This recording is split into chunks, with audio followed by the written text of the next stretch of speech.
बिस्मिल्लाहिर्रहमानिर्रहीम। अर्रहमानिर्रहीम। अर्रहमान बड़ा मेहरबान, अर्रहीम निहायत रहम करने वाला। दोनों लफ्जों का रूट राहमीम है, रहमत से है, रहमत वाला है।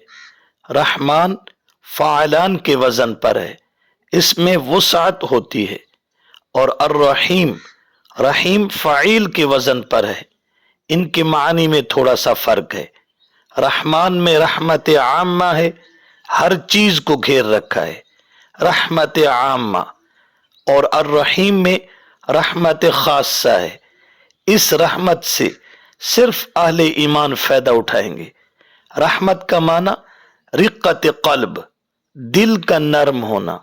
जब रहमत की निस्बत अल्लाह की तरफ हो तो फैज़ इलाही मुराद होता है, अता करना। इस आयत में मुशरिकीन का रद्द किया जा रहा है, जिनका ये एतिकाद है कि अंबिया औलिया अल्लाह की अता से बांटते हैं। फरमाया ऐसी कोई बात नहीं। अर्रहीम, अर्रहमान, अर्रहीम वो बराह रास्त असबाब के जरिए इंसान को अता करता है, उसकी अता किसी इंसान के सपुर्द नहीं है। रहमत की निस्बत आप सल्लल्लाहु अलैहि वसल्लम की तरफ भी की गई है, वमा अरसलनाका इल्ला रहमतल लिल आलमीन। इसका माना यह है कि हमने जहान वालों के लिए आप अलैहिस्सलाम को रहमत का जरिया बनाया है। रहमतन मफ़ऊल लहू है, सबब बनाया है। क्या मतलब?